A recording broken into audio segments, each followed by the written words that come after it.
जी, अस्सलाम वालेकुम। कैसे हैं जी आप लोग? बड़े लोग जो है वो गिला करते हैं कि जी मैं बड़ी स्पेसिफिक बात नहीं करता चैनल पे। मतलब स्पेसिफिक से मुराद ये है कि वो कहते हैं कि जी मैं बाय सेल कॉल दूँ और ये बताऊँ कि इंडेक्स का लेवल जो है वो कहाँ से मुड़ जाएगा, कहाँ से सीधा हो जाएगा। उसके लिए जनाब मैंने पहले अर्ज़ किया हुआ है कि उसके लिए बड़े और चैनल्स बने हुए हैं, जो आपको ये अ, उल्टे-सीधे जो है वो लेवल्स बताते हैं, ये कर लो, वो कर लो। करना क्या होता है आपने, मैं आपको सिंपल स्ट्रैटेजी बता देता हूँ कि अगर आप स्टॉक में कामयाब होना चाहते हैं तो उसके लिए आपको कंसिस्टेंट एक पॉलिसी अपनानी होती है। आपने कोई स्टॉक जो खरीदा, अगर आपने उसमें कंसिस्टेंटली उसको जो है वॉच करके उसकी होल्डिंग रखी, तो वो आपको रिटर्न देता है। अगर आप खबरों के पीछे लगे रह गए कि फलाँ चीज़ क्यों बढ़ी है, वो उसकी फलाँ खबर लग रही है, वो कोई नया मैन्युफैक्चरिंग प्लांट लगा रहा है, उसकी पहले कोई प्रोडक्शन नहीं थी, अब वो कोई नई गाड़ियाँ बना रहा है। तो इस तरह की खबरों के पीछे अगर आप काम करेंगे, तो आप पैसा नहीं बना सकते। पैसा वही बंदा यहाँ से बना के जाएगा स्टॉक से, जो बंदा एक हाइली फंडामेंटल साउंड कंपनी, और फंडामेंटल साउंड कंपनी के क्या चीज़ें होती हैं, वो मैं गाहे-बगाहे अपनी वीडियोज़ में आपको एजुकेट कर रहा हूँ। कि क्या चीज़ देखनी चाहिए, कौन-सी चीज़ें जो है वो फंडामेंटली किसी भी कंपनी को साउंड डिक्लेयर करती हैं। कोई भी चीज़ जो है वो अगर फंडामेंटली साउंड नहीं है तो उसके अंदर क्या मसाइल होंगे, ये सारी चीज़ें मैं आपके साथ डिस्कस ऑलरेडी कर रहा हूँ।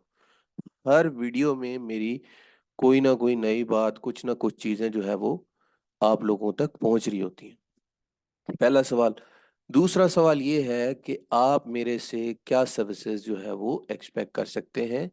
देखिए, अगर तो आप ऑलरेडी अकाउंट आपका ओपन है स्टॉक एक्सचेंज में, तो आप एक सेकेंडरी अकाउंट मेरे साथ ओपन करा सकते हैं। या अगर आप बिल्कुल फ्रेश हैं, ठीक है, और आपका कोई अकाउंट नहीं है, तो आप एक पहला अकाउंट भी मेरे साथ ओपन करवा सकते हैं। तो ये जो है वो सर्विसेज़ हम ऑफ़र कर रहे हैं, जो कि आपको मेरे थ्रू मिल सकती हैं। अब आ जाते हैं जी केएसई 100 पे। ये मैंने एक चार्ट ड्रॉ किया हुआ है काफ़ी अर्सा पहले, और अक्सर मैं इस चार्ट को दिखा के नंबर तो नहीं बनाता अपने, लेकिन ये है कि इस चार्ट को दिखाता हूँ और आपको ये समझाने की कोशिश करता हूँ कि टेक्निकल्स भी थोड़े बहुत जो है वो काम करते हैं। फंडामेंटल्स जो है वो ज़्यादा काम करते हैं, टेक्निकल्स कम काम करते हैं। आपको कंपनी को पहले फंडामेंटली जज करना होगा, उसके बाद उस कंपनी को शॉर्टलिस्ट करके जब आपके वो सारे पैरामीटर्स पे फॉल कर जाएगी, तो फिर आप उसको ले जाएँगे उस कैटेगरी में कि यार अब इसके ऊपर हम एक छोटा-मोटा टेक्निकल एनालिसिस करके इसकी प्राइस मूव को थोड़ा-सा जज कर लें। यही चीज़ है। और अगर आप टोटली फंडामेंटल्स पे सॉरी इस पे रहेंगे, टेक्निकल्स पे रहेंगे, तो टेक्निकल्स जो है वो तो डब्ल्यूटीएल के भी बनते हैं। टेक्निकल्स तो जो है वो कोई ऐसी कंपनी के जो कि डिफ़ॉल्टर सेगमेंट में होगी, उसके भी आप बना सकते हैं। तो टेक्निकल्स के ऊपर प्योरली रहना, आप जस्ट लाइक गैम्बल कर रहे हैं, क्योंकि ऐसी कंपनीज़ में जो कि बहुत ज़्यादा मसाइल में चल रही होती हैं, ठीक है? इनके सुधरने के चांसेस बड़े कम होते हैं। ठीक है? जैसे बिगड़ा हुआ बच्चा जो है, वो एक दफ़ा उसको शराब की लत लग जाए, ठीक है? या कोई और लत लग जाए, जुए की लत लग जाए, तो वो जो लत होती है, वो बड़ी मुश्किल से जो है वो ख़त्म होती है ज़िंदगी से।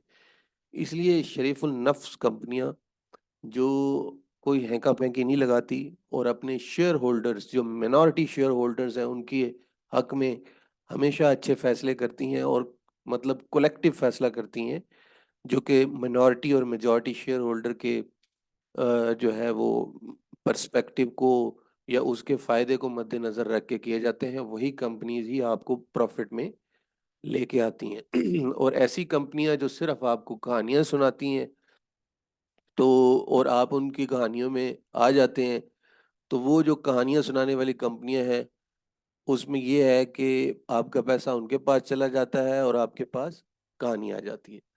तो कहानियाँ सुनने से गुरेज़ करें और हकीकत पे मबनी फैसले जो है वो उनको तरजीह दें।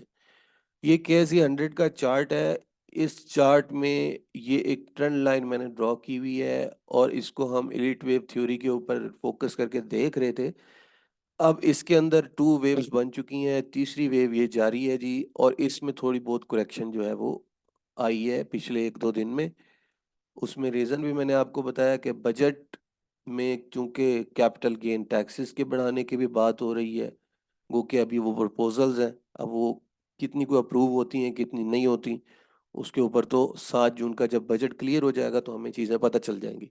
तो ये जो ट्रेंड लाइन है जनाब, इस ट्रेंड लाइन से स्टॉक जो है जब तक ऊपर ट्रेड सॉरी इंडेक्स जो है जब तक ऊपर ट्रेड करता रहेगा, तो समझ लें इंडेक्स का जो ट्रेंड है वो नहीं टूटा और वो अ, मतलब पॉजिटिव ट्रेंड में है।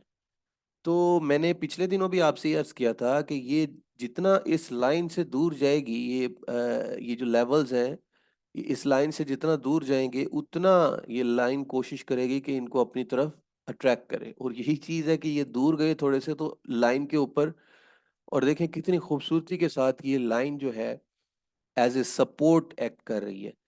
और आप देखेंगे कि 2-3 दिन करेक्शन के बाद ये जो आपका ट्रेंड लाइन है, ये ट्रेंड लाइन यहाँ पे सपोर्ट के तौर पे रिएक्ट करते हुए मतलब प्राइस को नीचे मूव नहीं होने दिया इसने, ठीक है? और केएसई 100 का जो लेवल है, वो आज 41 पॉज़िटिव हो गया है, गो के ये एक डॉजी बनी है, इसको टेक्निकल टर्म में डॉजी कहते हैं। डॉजी का मतलब होता है सिंपली इनडिसाइसिव डे, यानी बुल्स एंड बेयर्स में वॉलेटिलिटी हो, अपसाइड पे बुल्स भी जो है वो मार्केट में इंट्राडे में डोमिनेंट रह गए हों इंट्राडे में, और बेयर्स भी डोमिनेंट रह गए हों, लेकिन इसके अंदर कोई डिसीजन ना हो, इनडिसाइसिव डे हो, तो उसको डॉजी डे कहते हैं। तो आज डॉजी बनी, और ये सपोर्ट पे डॉजी का बनना इस बात की इंडिकेशन होती है कि एक और सेशन आपको चाहिए होगा इस सपोर्ट को वैलिडेट करने के लिए। तो ये एक ट्रेंड लाइन जनाब आपके लिए जो है वो समझ लें कि मशले राह है, आपको बताएगी कि कैसे आगे मार्केट रिएक्ट कर सकती है। और जब तक ये इंटैक्ट है तो मार्केट समझ लें अंडर कंट्रोल है, और जब ये इसके नीचे कोई ब्रेकआउट आ गया और प्राइसेस बड़े हाई वॉल्यूम के साथ नीचे क्लोज हो गई, तो समझ लें कि कोई रोला है इसमें। और अब इसमें ज़ाहिर-सी बात है, एक आधा दिन फिर हो सकता है पॉज़िटिव लगे, क्योंकि अगर हम इसको कैलेंडर पे देखें तो कल का दिन है इस जो है महीने का, और कल रोल ओवर भी का भी लास्ट डे है, और उसके बाद जनाब मार्केट आपकी ओपन होगी 3 को, 4 और 5 और 6, तकरीबन 4 सेशंस और होंगे। तो मार्केट आपकी जो है 4 सेशंस में हो सकता है ऊपर-नीचे करके इस लाइन के करीब-करीब ही रह जाए। वोलेटिलिटी हो और लाइन के करीब-करीब ही रह जाए, और कोई बड़ी अपसाइड ना लगे जब तक बजट में क्लैरिटी नहीं आती। तो जनाब ये तो हो गई बात जी अ, आपके उस पे इंडेक्स पे। अब आ जाते हैं जी तारिक ग्लास इंडस्ट्रीज़ लिमिटेड। अच्छा, बहुत सी और कंपनियों के भी जो है मटेरियल इन्फॉर्मेशंस आती रहती हैं, और मैं उनके ऊपर ज़्यादा डिस्कशन इसलिए नहीं करता कि वो कंपनीज़ जो कि डिस्कशन करने के लायक हो, उनके ऊपर यूजुअली जो है वो बात करना अच्छा होती है। तो ये तारिक ग्लास इंडस्ट्रीज़ लिमिटेड का मटेरियल इन्फॉर्मेशन आया। इन्होंने एक एलटीजी के नाम से एक जेवी, जो कि तारिक ग्लास और लकी कोर इंडस्ट्रीज़ ने, एलसीआई और टीजीएल ने आपस में एक जेवी किया था। जेवी का मतलब होता है कि 2 एक अच्छी पार्टीज़ एक जॉइंट जो है वो प्रोजेक्ट को टेक अप करती हैं। तो उन्होंने इस जेवी के लिए सेपरेट एक entity lucky TG private limited, इसको एलटीजी शॉर्ट कोड में आप कह सकते हैं, ये इन्होंने बनाया। और इसमें इनकी जो प्रोडक्शन कैपेसिटी होनी थी वो 1000 टन पर डे होनी थी। क्योंकि डिमांड जो है वो ग्लास की, इन्हें पता यही चल रहा था कि डिमांड जो है वो ग्लास की गोइंग फॉरवर्ड वो काफ़ी अच्छी होगी। अब हुआ ये कि इनके पास जो एग्जिस्टिंग प्लांट्स हैं जितने भी, उनसे इनको ये डाटा मिल रहा है कि वो अपनी जो है वो 100% कैपेसिटी पे नहीं चल रहे, ठीक है? आइडल कैपेसिटी पड़ी हुई है, यानी प्लांट जो है वो पूरा ऑपरेशनल नहीं है, उसको 40, 50, 60% की कैपेसिटी पे चलाया जा रहा है, और 40 से 50% की गुंजाइश बीच में है। तो जब भी कोई अगर एक प्लांट फॉर एग्जांपल आपका आइडल कैपेसिटी पे चल रहा है और उसमें अभी मतलब आपको इतनी प्रोडक्शन की डिमांड नहीं है, तो आप एक्सपेंशन में क्यों जाएंगे? तो ये भी एक चीज़ इंडिकेट करती है, जब इस तरह के नोटिसेस आते हैं, इस तरह का डेटा आता है, ज़ाहिर सी बात है कंपनीज की बड़ी अच्छी रिसर्च टीम होती है। तो जब ये रिसर्च करते हैं तो इनको मार्केट के हवाले से सारी खबरें इकट्ठी करके फैसला करना पड़ता है, इकोनॉमिक प्रोस्पेक्ट्स को देखना पड़ता है।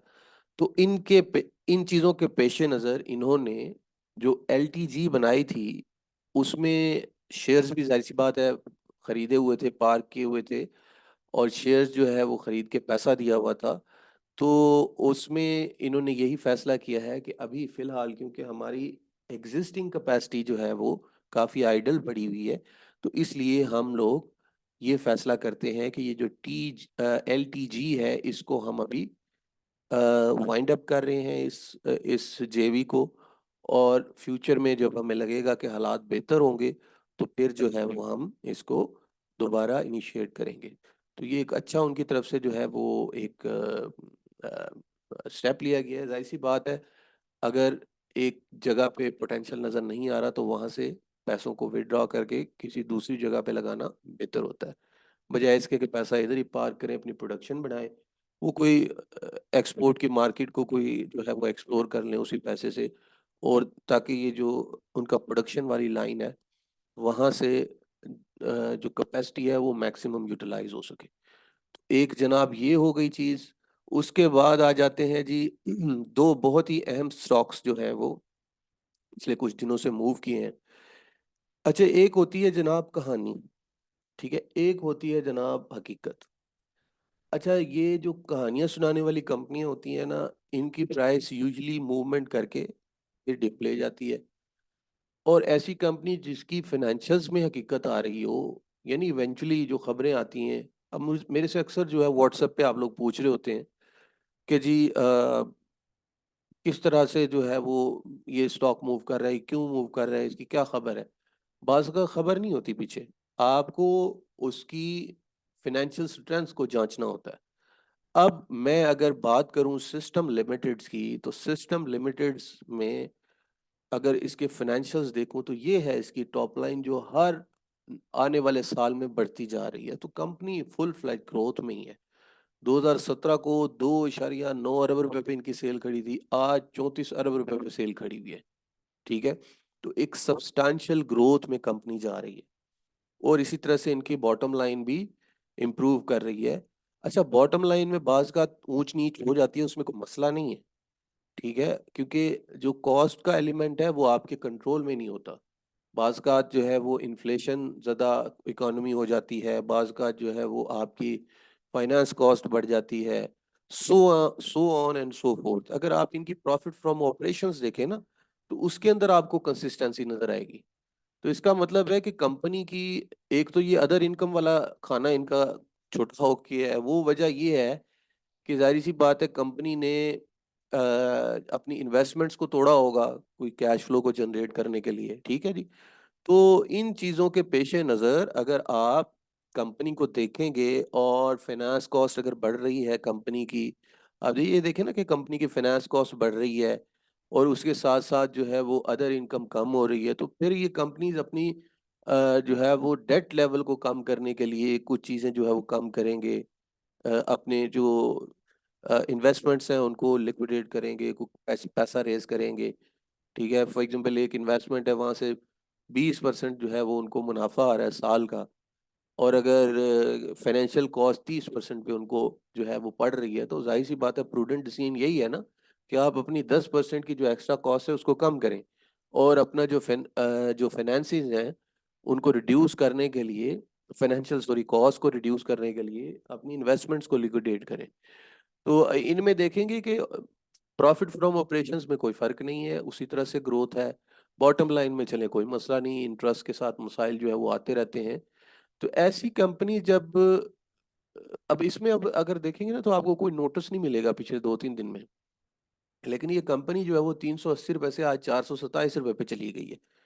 तो आप लोग पूछते हैं कि जी क्यों जा रही है। देखिए, कंपनी की अगर फाइनेंशियल स्ट्रेंथ है तो वो परफॉर्म करेगी। इनके प्रोजेक्ट्स काफ़ी पाइपलाइन में है, ग्रोथ में भी है, नए नए जो है वो प्रोजेक्ट्स ये लोग लॉन्च कर रहे हैं। एक तो इस स्टॉक के हवाले से काफ़ी मुझे आज के दिन में व्हाट्सएप मौसूल हुए। दूसरा एमटीएल के हवाले से कि जी एमटीएल क्यों बढ़ाया जी।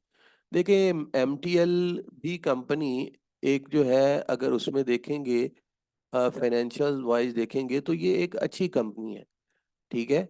और एक डिविडेंड पेइंग कंपनी भी है, और उसके साथ साथ ये अच्छी ईपीएस भी देती है वक्तन फवक्तन, ठीक है जी। तो इसमें भी अगर आप, क्योंकि अब जून क्लोजिंग करीब आ रही है, और इनके अगर आप इधर इस वक्त मैं पोर्टल पे तो नहीं दिखा सकूंगा, लेकिन वैसे मुझे ईयर ऑन ईयर बेसिस के ऊपर अगर आप देखेंगे तो इनके जो यूनिट्स हैं ट्रैक्टर के, वो उनकी सेलिंग, उनकी सेल जो है वो ज़्यादा हो रही है, ठीक है। उनकी सेल्स में ग्रोथ है पिछले ईयर ऑन ईयर बेसिस पे अगर आप उसको कंपेयर करेंगे, तो ये चीज़ भी ये इंडिकेट कर रही होती है कि कंपनी का बिजनेस मॉडल इंटैक्ट है और कंपनी अच्छा परफॉर्म करेगी। ये भी हकीकत पे मबनी, क्योंकि हकीकत तो यही है कि सेल हो रही है, ठीक है। अब एक कंपनी है वो कहती है कि जी मैं ये काम करूंगी, उससे इतनी अर्निंग आएगी, वो तो जब आएगी तो देखा जाएगा ना। और वो एक लंबी चौड़ी कहानी बना के आपके सामने पेश कर देते हैं।